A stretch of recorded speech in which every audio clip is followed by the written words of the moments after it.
Hey guys, I am here to get into There'll Be Blood, which was directed by Paul Thomas Anderson, released in the year 2007. And this is just one of the most powerful, influential, just favorite films ever made. Like on a technical sense, it feels like almost like this is an ultimate marvel of filmmaking right here. As it's just one of the most powerful and intense, and perhaps just this fascinating film I've ever seen. It's just a uniquely experimental depiction of looming darkness in ways that it's just like an ultimate modern 21st century way of telling a lot of just like so many of the best films of all time into summing it up all up in a very perfect kind of lens. As it just has completely rich cinematography, just completely raw characterization, and it's just layered with scenes that are just endlessly mesmerizing and thought-provokingly watchable. And this is a film that just has a gift of getting progressively better as it goes. I think it's about the best paced film ever made, along with 2001: Space Odyssey, as it just looks like on a technical sense, because it literally just kind of looks at um, just this ultimate slow burn of thriller story as just something very small, but it's like a span of like over a decade. Like it's on that level of epic, as all this um, kind of depths of Daniel Day Lewis's character. He's very wise, and you kind of I love him for how wise he is, but then you kind of start to resent how bitter he increasingly is revealed to be, and the way he handles a lot of these scenarios. And I think he's the best challenging character of all time in a lot of ways, because it's like, there's just so much subconscious motivation that's like resonating with. It's like ultimately you can see where he's possessed in madness past the point of where it's too ugly.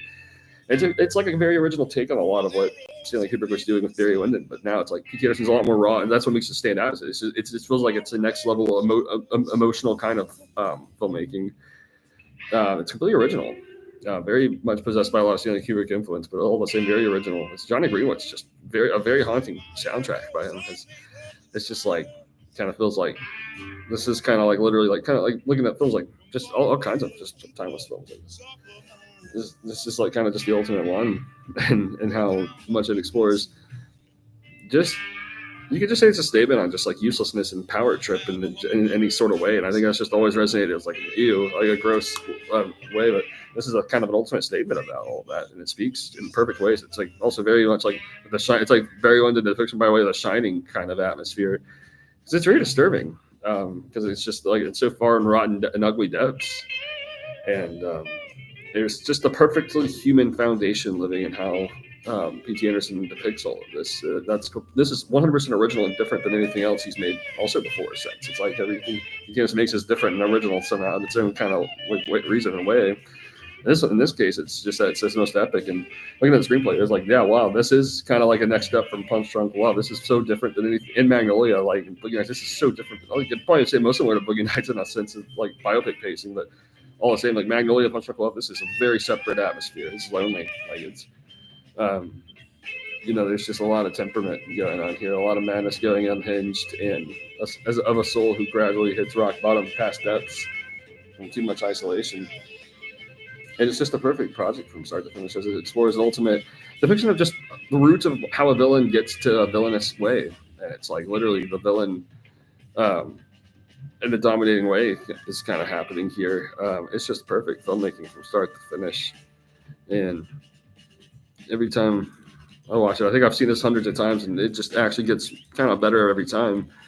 It's because it's just so raw and perfect at exploring just destruction around any sort of power um, fascination, or like desire, and it's just like kind of a perfect just reason to dump it away, because it's like, yeah, this nation looks so insane, gross, how, very much like a ultimate madness, much like how Francis Ford Coppola were onto in the '70s. In this case, it's kind of just looking at it like from an ultimate way of embracing that madness to a unique extent that it's like, wow, you can tell Peterson never wants to go here again.